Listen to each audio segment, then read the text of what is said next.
Continuando con la presentación, vamos a hablar sobre Streptococcus agalactiae.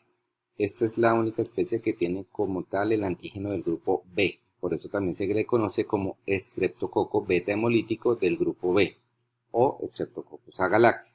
Dentro de las etiologías o de las enfermedades que causa, básicamente son tres. Una en el puerperio, que es causa sepsis puerperal, otra en el neonato, y en el neonato puede causar tanto sepsis temprana como sepsis tardía y sepsis muy tardía, que vamos a definir más adelante. Y por otro lado puede haber cuadros también de sepsis severa en adultos. Este pues es un coco gram positivo que se encuentra como cadenas cortas en muestras clínicas y como cadenas largas en los cultivos.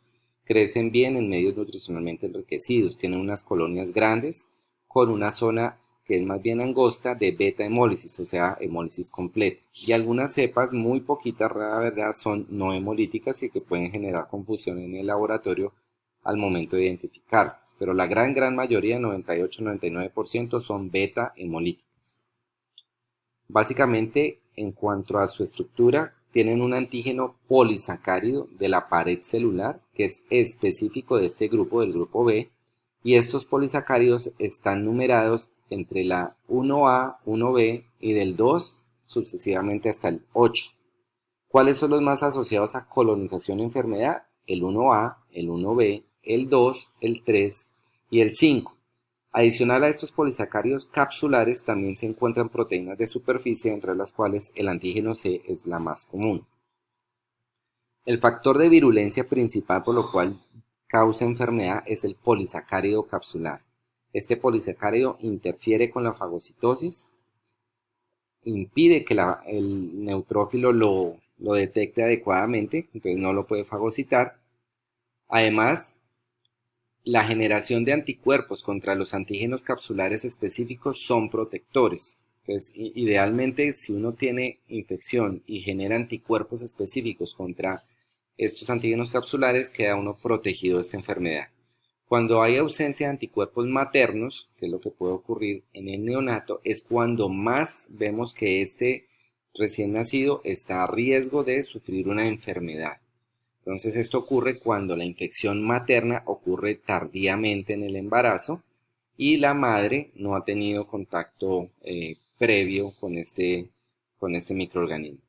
La colonización genital por estreptococo del grupo B o Streptococcus agalactiae es la que ha sido asociada con un riesgo elevado de parto prematuro, y los prematuros asimismo están a mayor riesgo de sufrir una enfermedad por este estreptococo del grupo B.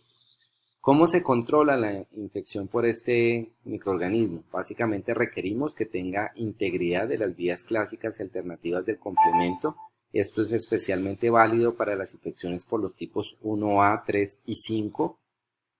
Y también hay mayor probabilidad de diseminación sistémica si hay bajos niveles de complemento o si los receptores del complemento o de los fragmentos Fc de la inmunoglobulina G no están presentes o expuestos en los neutrófilos.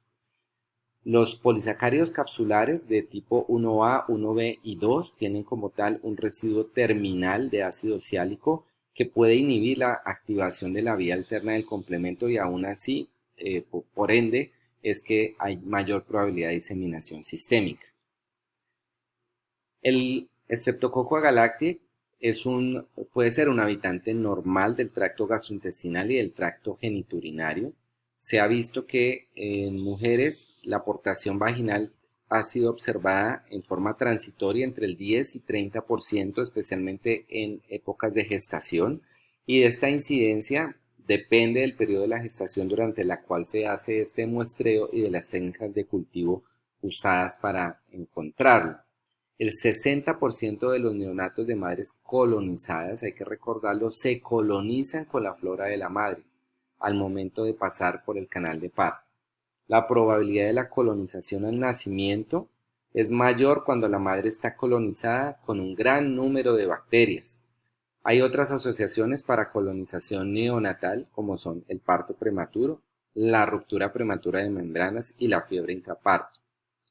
Entonces esto tenemos que tenerlo bien claro. O sea, si si la madre está colonizada y no se ha hecho ninguna estrategia para disminuir esta colonización, la probabilidad de que el recién nacido se enferme es mucho más alta.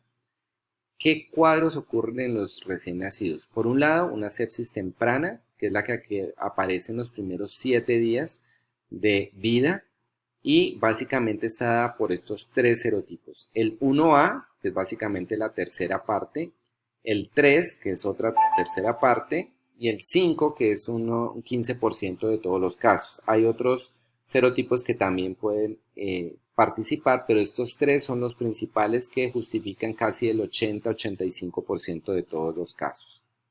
La sepsis tardía es la que aparece entre los 7 días y los 3 meses, siendo el serotipo 3 el principal encontrado en estos casos. El serotipo 1A y el serotipo 5 son a su vez los más comunes de la enfermedad del adulto.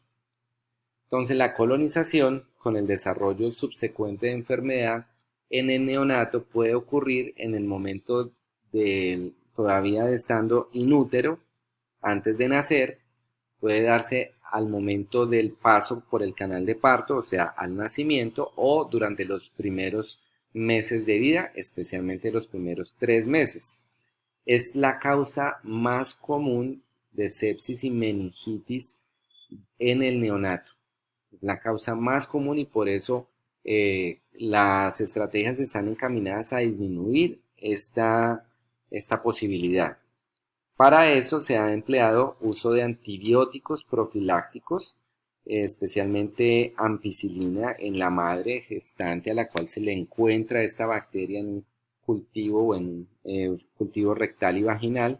Y el uso de antibióticos profilácticos hizo que disminuyera dramáticamente la enfermedad neonatal, al pasar de 1,8 casos por 1000 nacidos vivos en 1990 a 0,37 casos por 1000 nacidos vivos en el 2006 y finalmente a 0,23 casos por 1000 nacidos vivos en 2015, esto para Estados Unidos. El riesgo de enfermedad invasiva es mayor en gestantes que en hombres o en mujeres no gestantes, y en mujeres gestantes se pueden presentar tanto infección urinaria como amnionitis, endometritis e infecciones de herida quirúrgica. En hombres y mujeres no gestantes, lo que más se observa son infección de piel y tejidos blandos, bacteriemia, urosepsis y neumonía.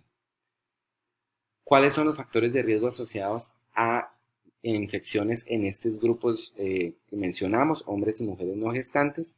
Los pacientes diabéticos, los pacientes con enfermedad renal o hepática crónica, los pacientes con cáncer y los pacientes que tienen infección por VIH no controlada. En cuanto al cuadro clínico, volvemos a hablar específicamente del neonato. Se presentan tres escenarios. El primero es de la sepsis neonatal temprana, que se da en la primera semana de vida. Sabemos que entonces el bebé se infectó o bien in útero o durante el parto.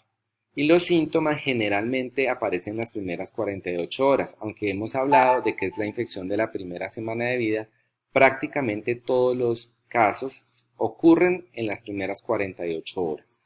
Y es un paciente que rápidamente se te deteriora, o sea, es como que nace y en las 24 horas uno lo ve muy deteriorado y en las 48 horas mucho más. Y básicamente lo que documenta uno es bacteriemia, o sea, bacterias aisladas en los hemocultivos, o bien cuadros de neumonía, o bien cuadros de neuroinfección. Entonces, cuando uno tiene un aislamiento de un Streptococcus agalactiae en una sepsis temprana, sí o sí, siempre hay que descartar neuroinfección mediante estudio de líquido cefalorraquídeo, porque hasta casi un 10%, uno de cada 10, pueden tener meningitis asociada. Puede incluso haber solamente meningitis sin bacteriemia en otro 9,1%. Pues obviamente si uno lo extrapola a casos por millón, pues son muy pocos casos, pero puede ocurrir y siempre que uno tenga sospecha de estreptococo del grupo B, de sepsis neonatal temprana por estreptococo del grupo B, debe uno descartar meningitis. La tasa de mortalidad es menor al 5%, 2,1% para niños nacidos a término, es mucho más baja a comparación de 19,2% para los nacidos en forma prematura, o sea, los que tienen menos de 37 semanas de edad gestacional. Las secuelas neurológicas que genera esta enfermedad en sepsis temprana son altas, son desde el 15 al 30% cuando hay compromiso meningio, y estas incluyen ceguera, sordera y retardo mental. La sepsis neonatal tardía, que es la que ocurre entre la primera semana de vida, entre los 7 días y los 3 meses de edad. Básicamente la mediana edad de aparición de esta enfermedad son los 34 días, entre 20 y 49. La fuente básicamente de esta sepsis es la madre, pero también puede ser otro niño, pero básicamente es la madre. La incidencia, ustedes ven que es mucho más baja en comparación de la sepsis temprana, 0,31 por 1000 nacidos vivos. Fíjense, el dato lo va a devolver un momento la diapositiva. Aquí vemos 1,8 en el 90 y ya para 2015 0,23 por 1000 nacidos vivos. En sepsis tardía ya digamos están casi similares, por lo menos para datos de Estados Unidos, a como está actualmente la sepsis temprana. La bacteriemia en el 93% de los casos es lo que uno encuentra, meningitis en el 31,4% de los casos, con aislamiento en el 20,7% de estos líquidos cefalorraquídeos. Entonces los que no, el restante, la diferencia entre 31,4 y 20,7 son cambios que uno encuentra en el líquido cefalorraquídeo, pero que no logra uno documentar aislamiento, pero sí hay cambios sugestivos de meningitis. En este caso, la meningitis sin bacteriemia es mucho más alta, hasta en el 20% de los casos, y esto da una tasa de 1,9 casos por 100.000 nacidos vivos. La mortalidad es más baja, es del 3%, y las complicaciones neurológicas en niños con meningitis son bastante comunes, hasta en un 50% de los casos. Les había mencionado también que había un cuadro que se llama sepsis neonatal muy tardía, que ocurre más allá de los 90 días y es básicamente presente en prematuros extremos o en niños que tengan inmunodeficiencias primarias. En cuanto a la infección de la mujer gestante, básicamente podemos ver endometritis, posparto, infecciones de heridas quirúrgicas, infecciones del tracto urinario, y como complicaciones pueden aparecer endocarditis, meningitis u osteomielitis, pero la verdad no tengo muchos datos de cuán frecuente es. Creo yo que no es lo más común, porque recordando la experiencia que hemos tenido en la clínica, la gran mayoría de las veces son los bebés los afectados, pero la madre realmente no se ve comprometida. Infecciones en hombres y mujeres no gestantes generalmente son personas de mayor edad que tienen comorbilidades, y básicamente lo que uno ve son bacteriemia, neumonía, infecciones osteoarticulares, infecciones de piel y tejidos blandos con una alta mortalidad. El diagnóstico se puede hacer por detección de antígeno en especímenes urogenitales, pero estas muestras urogenitales no son sensibles para hacer tamizaje materno y predecir cuáles neonatos están a riesgo elevado de tener una enfermedad neonatal adquirida. El antígeno tampoco se recomienda para ser usado en líquido cefalorraquídeo. Tiene una mejor sensibilidad la tinción de Gram del líquido cefalorraquídeo, en la cual podamos ver la presencia de cocos Gram positivos. Las pruebas basadas en ácidos nucleicos, básicamente la ampliación de los ácidos nucleicos por PCR, se puede hacer o bien en detección rectal vaginal para mujeres gestantes, pero son poco sensibles y rinden mejor en muestras de cultivos más que en especímenes clínicos. Básicamente, ¿qué es lo que nosotros hacemos? Cultivo rectovaginal. No hacemos detección de antígeno en la mujer gestante, ni pruebas basadas en PCR en la mujer gestante. Básicamente son el cultivo. El cultivo, porque generalmente tiene buen rendimiento, requiere sí que haya medios enriquecidos, unas colonias grandes después de 24 horas de incubación. Hay que tener en cuenta lo de la beta-hemólisis, que está presente hasta en un 98%, pero puede ser difícil de detectar o no ser visible, y hay que tener presente siempre eso. Se prefieren usos de medios enriquecidos selectivos con antibióticos que ayudan a suprimir el crecimiento de otros microorganismos, y adicionalmente hacer un subcultivo en medio no selectivo como agar sangre.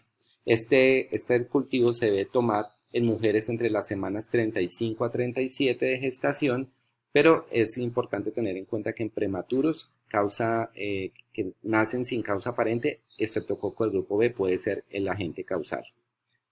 Se identifica mediante carbohidrato de la